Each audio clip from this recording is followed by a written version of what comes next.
खाना खजाना के चाहने वालों को संजीव कपूर का प्यार भरा नमस्कार। आज के एपिसोड में कुछ बहुत ही पुरानी रेसिपीज, जी नहीं बहुत पुरानी तो नहीं, लेकिन कुछ ऐसी रेसिपीज जो पहले बनाई जाती थी लेकिन आजकल कुछ थोड़ी सी गुम हो गई हैं। देखते हैं कि किस तरह से हम जगा सकते हैं, उन रेसिपीज को वापस ला सकते हैं। वो इसलिए क्योंकि पहले हमारे यहाँ पर यानी भारत में जो खाना बनता था वो इतना अच्छा होता था और उसमें काफी ज्यादा ऐसी प्रॉपर्टीज होती थी जो आजकल हमें ज्यादा जरूरत है। क्या क्या है, क्या खाना है, किस तरह का खाना है, वैसे बता देता हूं।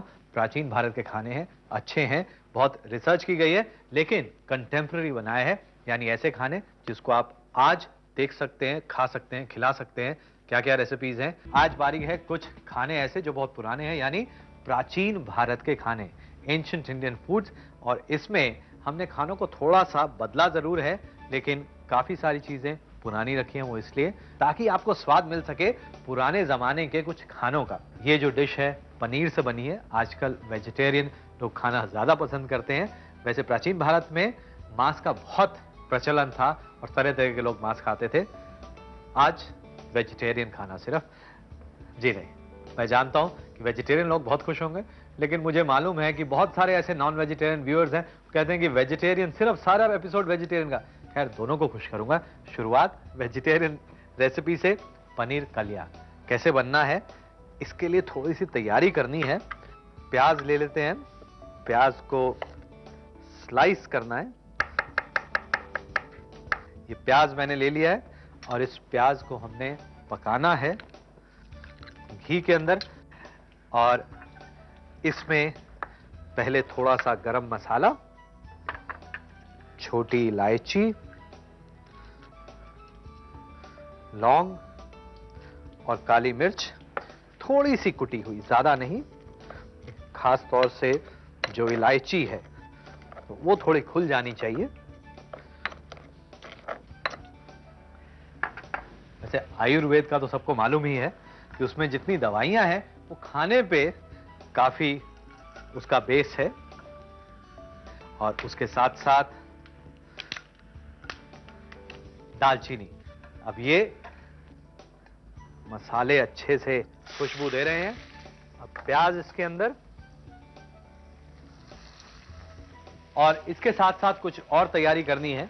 जैसे ये रोस्टेड चना दाल है, ये देखिए भुनी हुई चना दाल, इसका पाउडर बनाना है। सिर्फ इसको मिक्सी के अंदर पीस लें। ये पाउडर हमने बनाया हुआ है। इसके साथ साथ बादाम हमें चाहिए, ये बादाम ले लिए।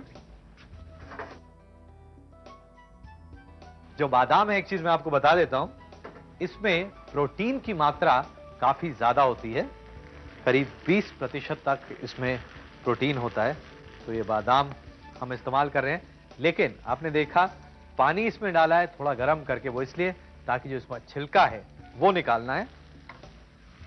अब इस प्याज के अंदर अदरक और धनिया। अब ये प्याज भी सॉफ्ट हो चुके हैं, सब मसाले हैं वो भी भुन चुके हैं।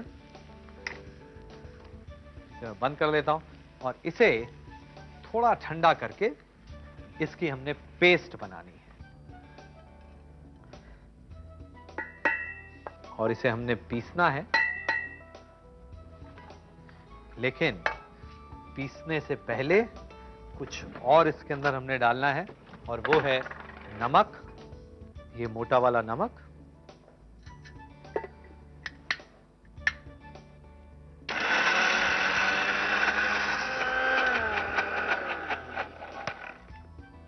थोड़ा पानी डालकर इसकी महीन पेस्ट बना लेते हैं।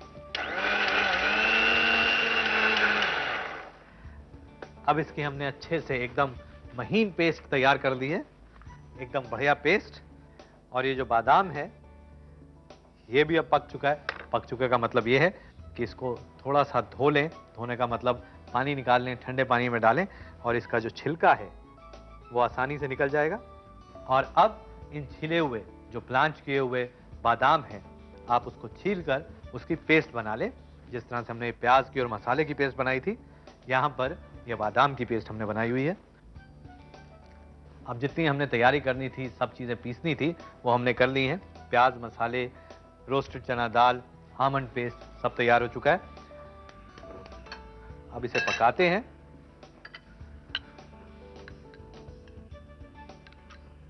और क्योंकि पनीर कलिया बना रहे हैं इसलिए पनीर के टुकड़े हमने मोटे मोटे काटे हुए हैं। घी गर्म होने के बाद आप चाहें तो ये जो पनीर के पीसेस हैं इसको हल्का सा लाल कर सकते हैं, तले नहीं, थोड़ा सा लाल कर लें। और पनीर के पीसेस सब तरफ से हल्का हल्का इसे हमने पकाना है तेल के अंदर। चलिए इसमें से ये जो पीसेस हैं ये मैं निकाल लेता हूं और इसी पनीर में डाल देता हूं। और ये पेस्ट, इसमें आमंड की पेस्ट यानी बादाम की पेस्ट, आमंड की पेस्ट इसके अंदर।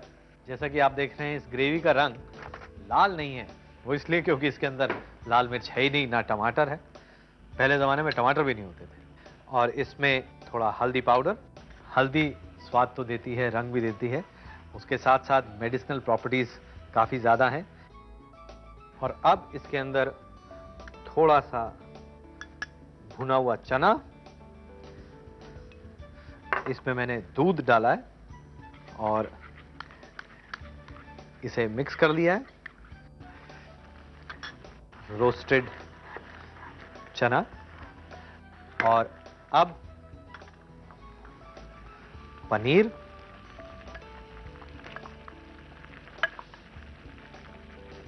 वैसे जो ये डिश बनाई जाती थी पहले बहुत पतली ग्रेवी इसकी हुआ करती थी, लेकिन आजकल लोगों को जो ग्रेवी है उसमें कुछ बॉडी चाहिए होती है, कुछ ऐसा लगना चाहिए कि ग्रेवी जैसी दिख रही है। और आप देखेंगे तो इसमें हमने घी वगैरह तो डाला है लेकिन दिखता नहीं है। आप चाहें तो इसको दिखा सकते हैं। धीमी आंच पर कुछ देर तक पकाएं, लेकिन पकाने से पहले दूध डालने के बाद आप इसे धीमी आंच पर करीब 10 मिनट तक पकने दें। और तब आप देखेंगे सब मसालों का कमाल, जितनी भी फ्रेशनेस है सब इसके अंदर टेस्ट देंगी। इतनी बढ़िया ग्रेवी है, एक मिलनसार सी डिश तैयार हो चुकी है। पुराने जमाने की है लेकिन एकदम नई लगती है। आजकल धनिए के बिना कुछ चलता नहीं है, और वो भी हरा धनिया। इसके अंदर धनिया डालकर इसको धीमी आंच पर पकने देंगे और फिर इसको सर्व करें इसी तरह से गर्मा गर्म। जरूर आनंद आएगा खाने वालों को और खिलाने वालों को भी। पनीर कलिया के लिए आधा किलो पनीर के टुकड़े क्यूब साइज में कटे हुए, आधा कप घी, 4 हरी इलायची, 4 लौंग, 10 काली मिर्च, 1 इंच का टुकड़ा दालचीनी का, 2 प्याज स्लाइस की हुई, 1/4 कप भुनी हुई चना दाल पिसी हुई, 1.5 कप बादाम, 1 इंच का टुकड़ा अदरक का बारीक कटा हुआ, 2 बड़े चम्मच सूखा धनिया, आधा छोटा चम्मच हल्दी पाउडर, 1 कप दूध, नमक स्वाद अनुसार और 2 बड़े चम्मच बारीक कटा हुआ हरा धनिया। एक मोटे तले के बर्तन में घी गरम करके इसमें कुटी हुई छोटी इलायची, कुटी हुई लौंग, कुटी हुई काली मिर्च डालें। अब इसके साथ इसमें दालचीनी डालकर इसे कुछ देर तक भूनें। इसमें स्लाइस की हुई प्याज डालकर उसे भी अच्छी तरह से भून लें। इसमें कटा हुआ अदरक, सूखा धनिया डालकर कुछ देर तक और भूनें और इसे थोड़ा सा ठंडा करके इसे मिक्सी के अंदर डालें और इसमें नमक और पानी डालकर इसकी पेस्ट बना लें। एक पैन में बादाम लें और इसमें पानी डालकर थोड़ा पकाएं, यानी इसे ब्लांच करके इसका छिलका उतार कर उसकी भी पेस्ट बना लें। पनीर के पीसेस को घी में थोड़ा सा रंग आने तक फ्राई करें और इसे निकाल लें। इसी पैन में भुनी हुई प्याज की पेस्ट, बादाम की पेस्ट और हल्दी पाउडर डालकर इसे थोड़ा पका लें। दूध में भुने हुए चने दाल का पाउडर डालकर इसे अच्छी तरह से मिक्स करें और इसे ग्रेवी के अंदर डालकर अच्छी तरह से मिक्स कर लें। अब इसमें पनीर के पीसेस, दूध और बारीक कटा हुआ हरा धनिया डालकर करीब 10 मिनट तक पकाकर सर्व करें। पनीर कलिया की तरह बहुत सारे खाने ऐसे हैं जो प्राचीन भारत से हैं। वो दिखने में बढ़िया और खाने में स्वादिष्ट। खाना बनाने में एक बहुत जरूरी चीज है बर्तन।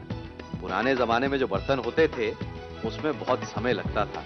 तरह तरह के बर्तन, चाहे वो पीतल के हों, लोहे के या लकड़ी के, इन बर्तनों पर जो नक्काशी तब की जाती थी आजकल वैसा कुछ देखने को नहीं मिलता है। लेकिन फिर भी खाना तो मजेदार ही होना चाहिए, बर्तन कैसे भी हो। समय के साथ साथ सब कुछ बदलता जाता है।